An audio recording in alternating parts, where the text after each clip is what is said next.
Hello friends, तो आज हम एक न्यू चैप्टर देखेंगे जिसका नाम है जैव विविधता एवं संरक्षण, बायोडाइवर्सिटी एंड कंजर्वेशन। ठीक, तो आइए इसको समझते हैं।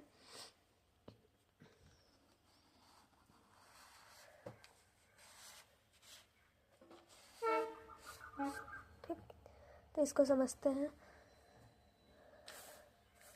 तो हम देखेंगे कि ऑर्किड्स की विविधता होती है 20,000, चींटी की विविधता होती है 20,000 से ज़्यादा, और मछलियों की विविधता होती है 28,000 से ज़्यादा।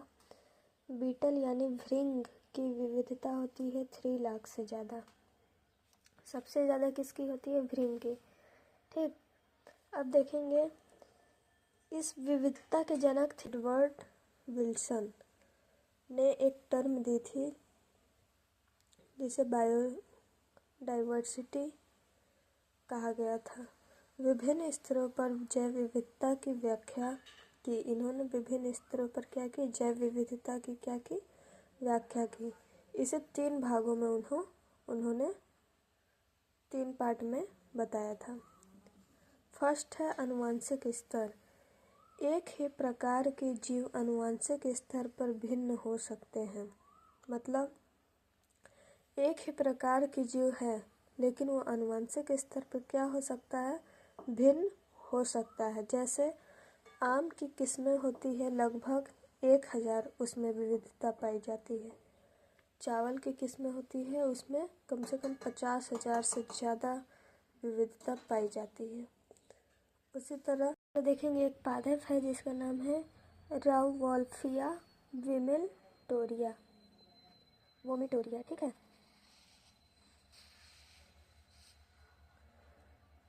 एक महत्वपूर्ण औषधीय पौधा है जो मुख्य रूप से कहाँ अफ्रीका में पाया जाता है। इसमें मौजूद रिशर पाइन जैसे एल्फाइड के कारण इसका उपयोग उच्च रक्तचाप, मानसिक विकारों, चिंता, मिर्गी, पेट दर्द और त्वचा की समस्याओं के इलाज के लिए पारंपरिक चिकित्सा में किया जाता है। मतलब इस पौधे में एक रेशर पाइन पाया जाता है। ठीक है, इसका उपयोग किस चीज़ में किया जाता है? मानसिक विकारों में इसका उपयोग किया जाता है, जैसे मिर्गी, चिंता, पेट दर्द और त्वचा की समस्याओं इलाज के लिए इसका उपयोग किया जाता है। अब देखेंगे हम, और सांद्रता और सामर्थ्य के आधार पर इसकी अलग अलग किस्म मिलती है। मतलब इसके सांद्रता और सामर्थ्य के आधार पर इसकी अलग अलग किस्म मिलती है। किसकी? इस पादप की। जाति स्तर। अब सेकंड देखेंगे जाति स्तर। जाति स्तर में क्या है? पश्चिमी घाट पूर्वी घाट की तुलना में उभयचर की विविधता ज़्यादा होती है। मतलब पश्चिमी घाट पूर्वी घाट की तुलना में उभयचर की विविधता ज़्यादा होती है। मतलब पश्चिमी घाट में उभयचर की विविधता क्या होती है? ज़्यादा होती है। दूसरा देखेंगे पारिस्थितिकी स्तर, पारितंत्र स्तर, इकोसिस्टम। ठीक है, इसमें क्या है? मेरुस्थल, उष्णकटिबंधीय वर्षा वन, अल्पाइन क्षेत्र, खाई, पहाड़, कोरल रीफ, इन सभी में क्या होता है? विविधता होता है।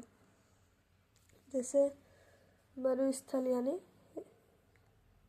रेगिस्तान हो गया, उष्णकटिबंधीय जहाँ पे खूब सारे हरे पेड़ पौधे मिलते हैं, अल्पाइन क्षेत्र, खाई हो गया, पहाड़ हो गया, कोरल रीफ जो कि समुद्र में होता है, इन सभी में हमें जैव विविधता मिलती है।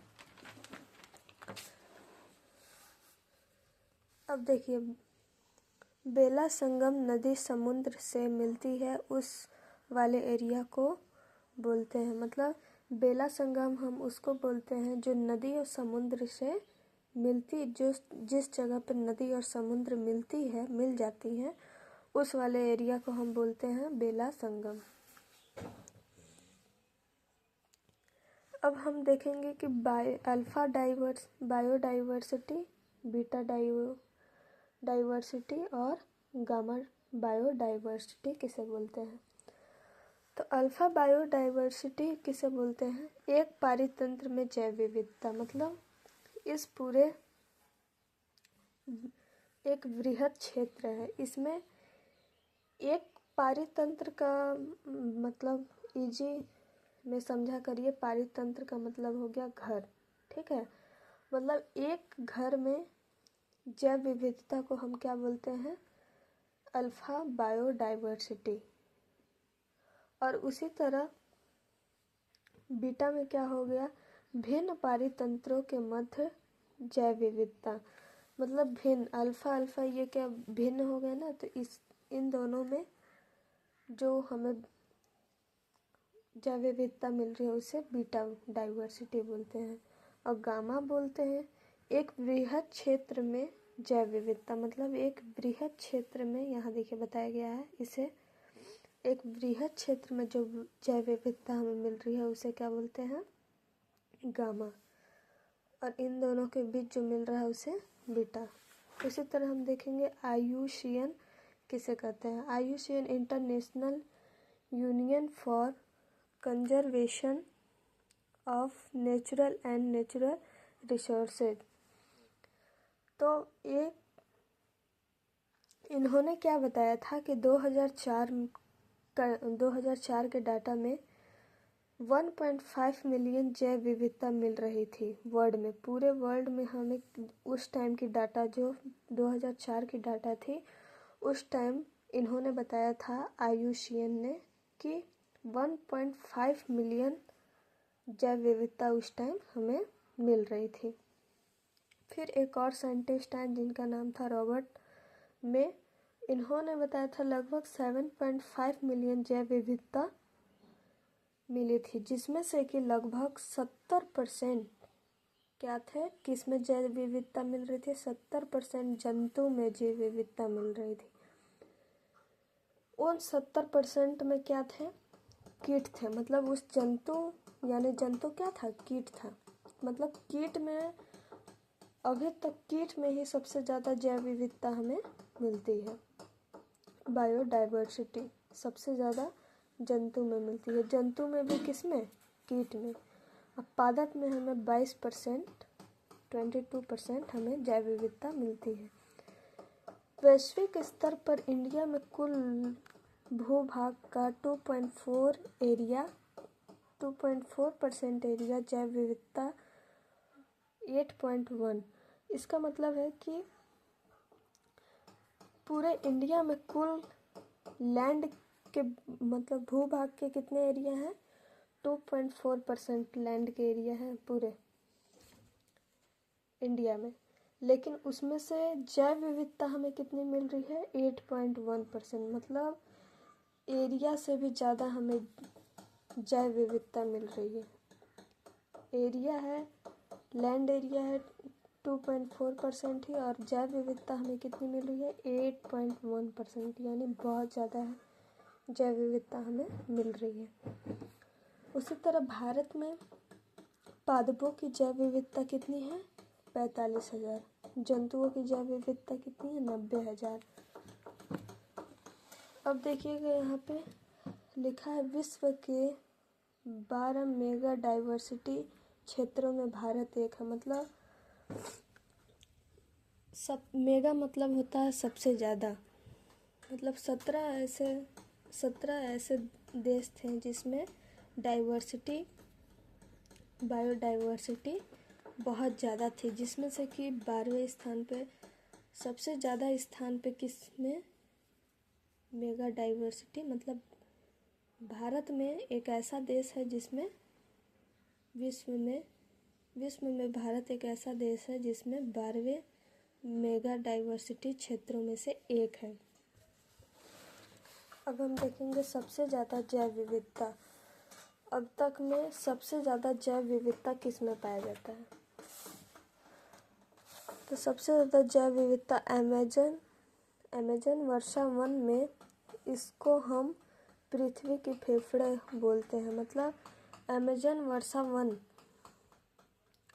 सबसे ज़्यादा एरिया यहाँ पे अमेजन वर्षा वन, आप लोग गूगल पे सर्च मार कर देखिएगा। यहाँ पे खूब ऐसा मतलब घनिष्ठ घनाकार ऐसा जंगल है जिसमें, और बहुत ज़्यादा डरावना भी है, देखिएगा आप लोग गूगल पे। इसमें सबसे ज़्यादा जैव विविधता पाया जाता है और इसे पृथ्वी के फेफड़े भी बोलते हैं, इसलिए क्योंकि यहाँ से, इस अमेजन वर्षा वन से हमें कुल O2 का 20% यहाँ से उत्पन्न होता है। मतलब जो हम लोग ऑक्सीजन लेते हैं इस अमेजन वर्षा वन में से हमें 20% यहाँ से हमें ऑक्सीजन प्राप्त होता है। अब देखेंगे अकशेरुकी। अकशेरुकी में ये एक डायग्राम आप देख रहे होंगे, इसमें सबसे ज़्यादा कीट में जैव विविधता ज़्यादा मिलता है, फिर अन्य प्राणी के समूहों में।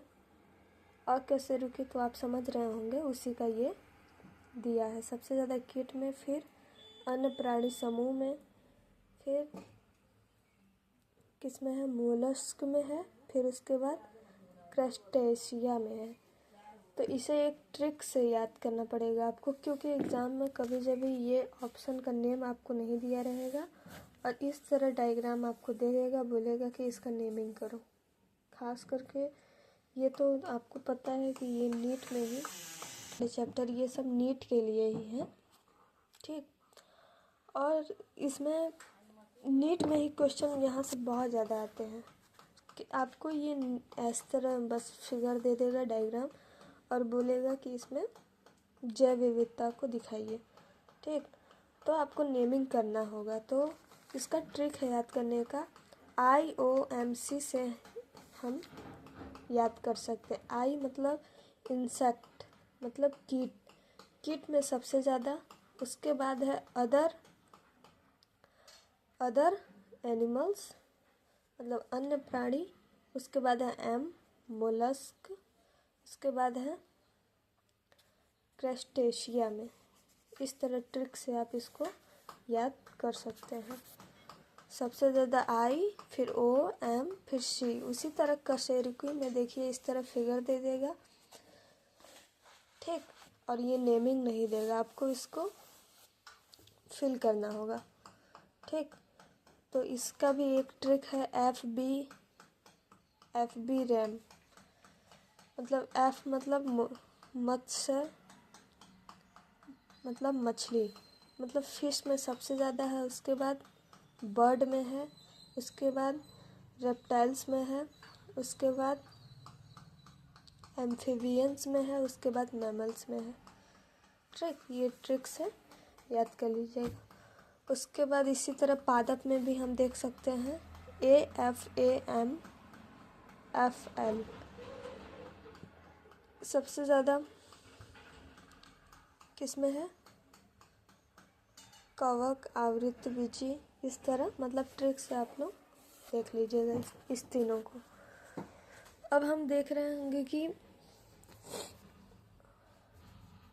फंजाई की विविधता सबसे ज़्यादा होती है किससे, FRAM से ज़्यादा है, इसकी जैव विविधता ज़्यादा है। FRAM का मतलब समझ रहे हैं, F मतलब क्या होता है,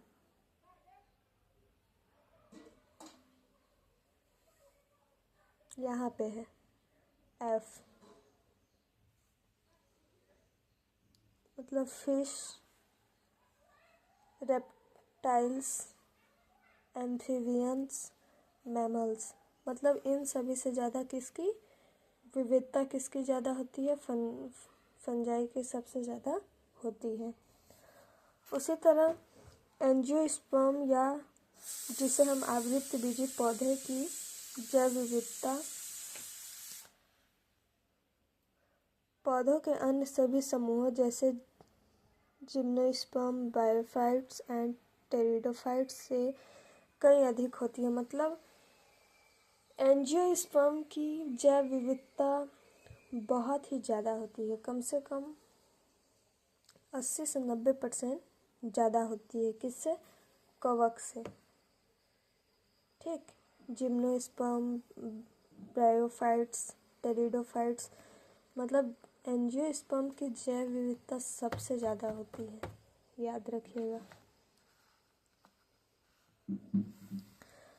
बैक्टीरिया को स्थान नहीं दिया गया क्योंकि आप देख रहे होंगे कि इसमें कहीं भी बैक्टीरिया नहीं आया। तो आप सोच रहे होंगे बैक्टीरिया तो में पूरे वर्ल्ड में बैक्टीरिया तो बहुत ज़्यादा है, लेकिन बैक्टीरिया का इसमें कहीं भी नाम नहीं आया। तो यहाँ पे देख सकते होंगे बैक्टीरिया को क्यों नहीं लिया गया। बैक्टीरिया को स्थान नहीं दिया गया क्योंकि परंपरागत तरीकों से बैक्टीरिया को पहचानना संभव नहीं था, क्योंकि उसमें इतने सारे जैव विविधता हैं। सबसे ज़्यादा बैक्टीरिया में है, लेकिन उसमें इतने सारे जैव विविधता हैं, इतने ज़्यादा हैं कि उसे परंपरागत तरीके से बैक्टीरिया को पहचानना ही संभव नहीं था। प्रयोगशाला में संवर्धित करना भी पॉसिबल नहीं था। मतलब उसको प्रयोगशाला में संवर्धित करना भी पॉसिबल नहीं था।